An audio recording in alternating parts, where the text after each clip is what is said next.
Sul vocabolario c'è scritto che democrazia è parola che deriva dal greco e significa potere al popolo. L'espressione poetica e suggestiva.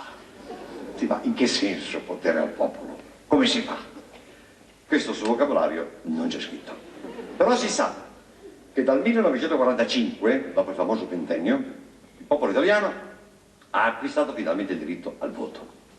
È nata così la famosa democrazia rappresentativa, che dopo alcune geniali modifiche fa sì che tu deleghi un partito che sceglie una coalizione, che sceglie un candidato che tu non sai chi è e che tu deleghi a rappresentarti per 5 anni e che se lo incontri ti dice giustamente: lei non sa chi sono io.